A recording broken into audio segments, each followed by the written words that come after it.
Procrastination is sometimes grief, sometimes fear, sometimes perfectionism, sometimes exhaustion from fighting invisible battles every single day. Daniel didn't understand that at first.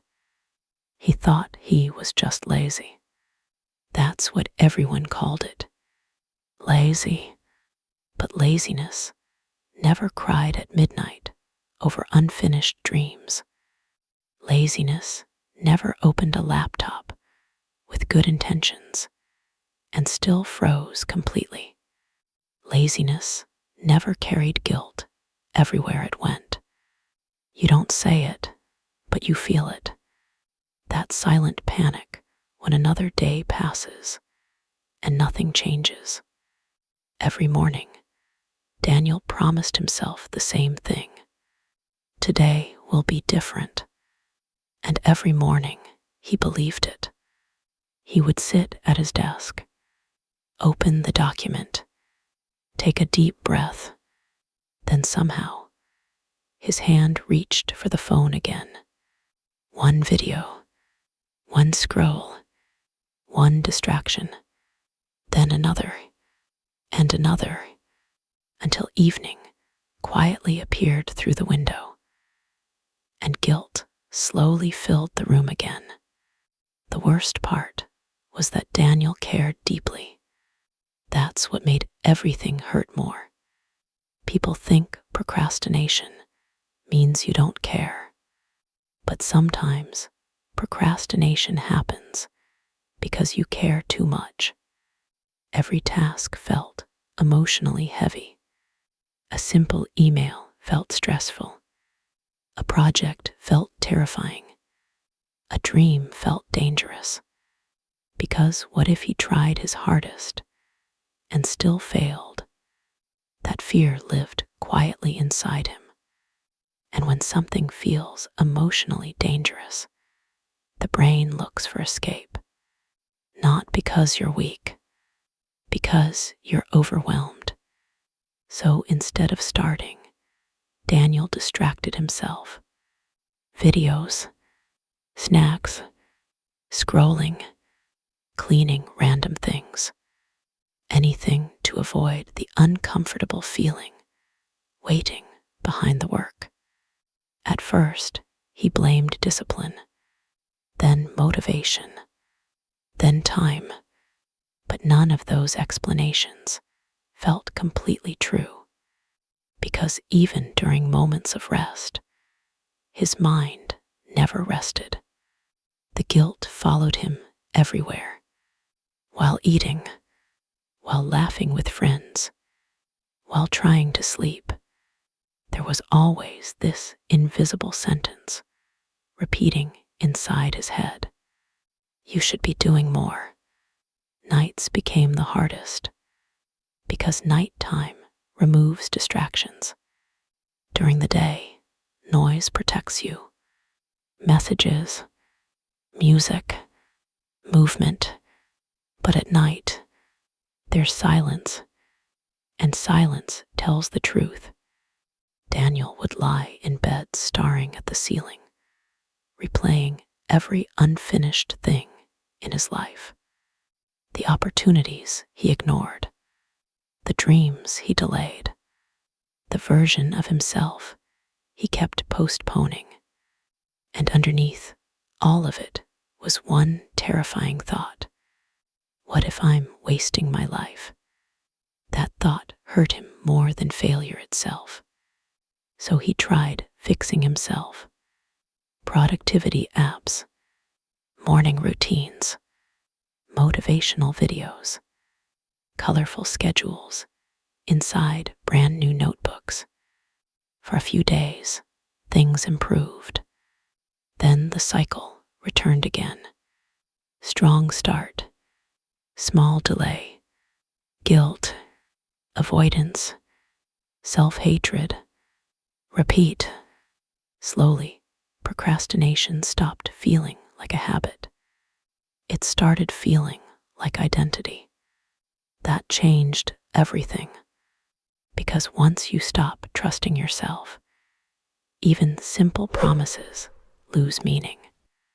I'll wake up early tomorrow. I'll start tonight. I'll focus this weekend.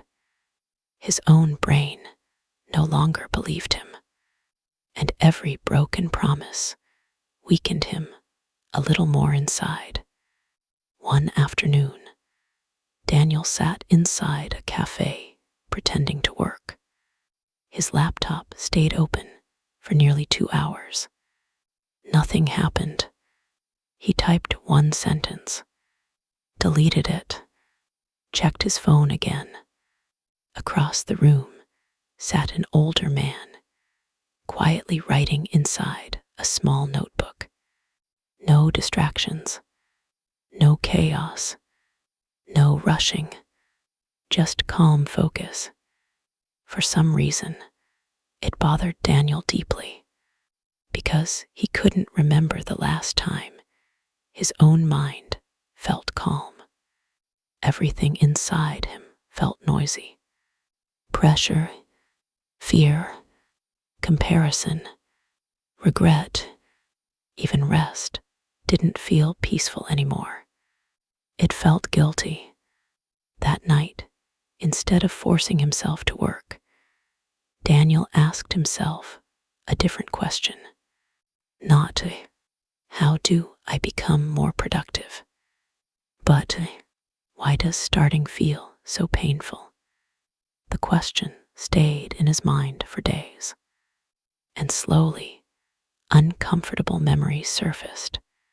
School, being praised only when succeeding, feeling ashamed after mistakes, comparing himself to smarter students, learning that failure meant embarrassment. Somewhere along the way, achievement became connected to self-worth. So every important task now felt dangerous, because if he truly tried and failed, what would that say about him?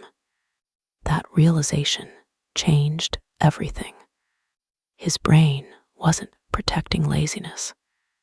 It was protecting him from emotional pain. You don't say it, but you feel it.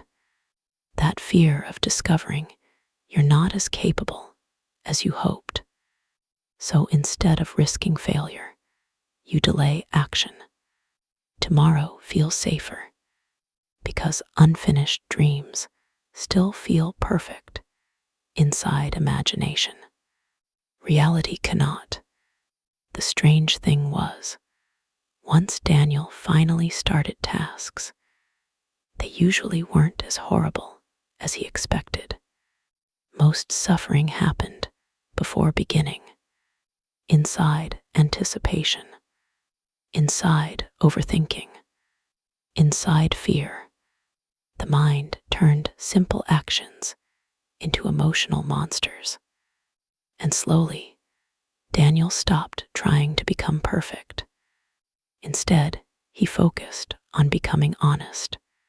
He stopped saying, I need to change my whole life today, and started asking, what's one small thing I can do right now? Sometimes the answer was tiny. Open the document, reply to one message, work for 10 minutes, write one paragraph. At first, it felt meaningless, too small to matter. But those tiny actions slowly rebuilt something he had lost. Trust in himself. Every small promise he kept repaired the relationship with his own mind. And for the first time in years, the shame became lighter. Not gone, just lighter. Daniel also realized something important. Harsh self-hatred never made him consistent. It only made him afraid to try again. But kindness created space to begin.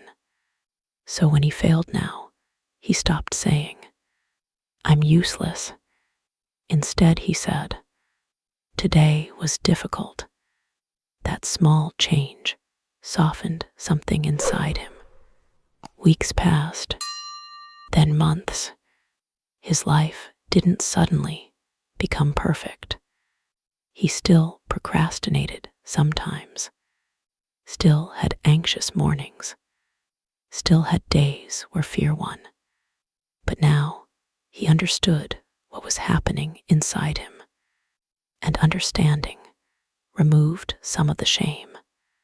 One rainy evening, Daniel sat quietly by the window, watching people rush through the streets below. And suddenly, he realized something simple but powerful. His life wasn't being destroyed by one huge decision.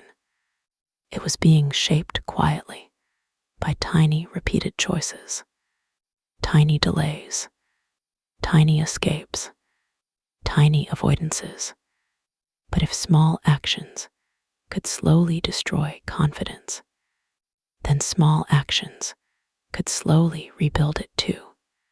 The next morning, Daniel sat down and worked for 20 minutes. No motivation, no inspiration, no perfect mindset, just 20 honest minutes. And the next day, he did it again. That's when he finally understood something nobody had ever explained to him. Confidence does not come before action. Confidence comes after surviving action. Every time you begin despite fear, your brain slowly learns. This is safe. I can handle this. I can trust myself again. And maybe that's the truth about procrastination nobody talks about. Sometimes it isn't laziness at all. Sometimes it's a tired mind trying to protect itself from pain, from failure, from shame, from disappointment, from the pressure of feeling like your worth depends on your success. But healing begins the moment you stop asking, "What's wrong with me?" and start asking, "What made my mind so afraid to begin?" Because that question changes everything.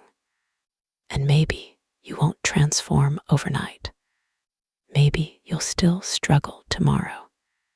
But if you can learn to take one honest step without hating yourself for being human, your life can slowly change. Quietly, gently, one beginning at a time. If this felt like your story, subscribe for more.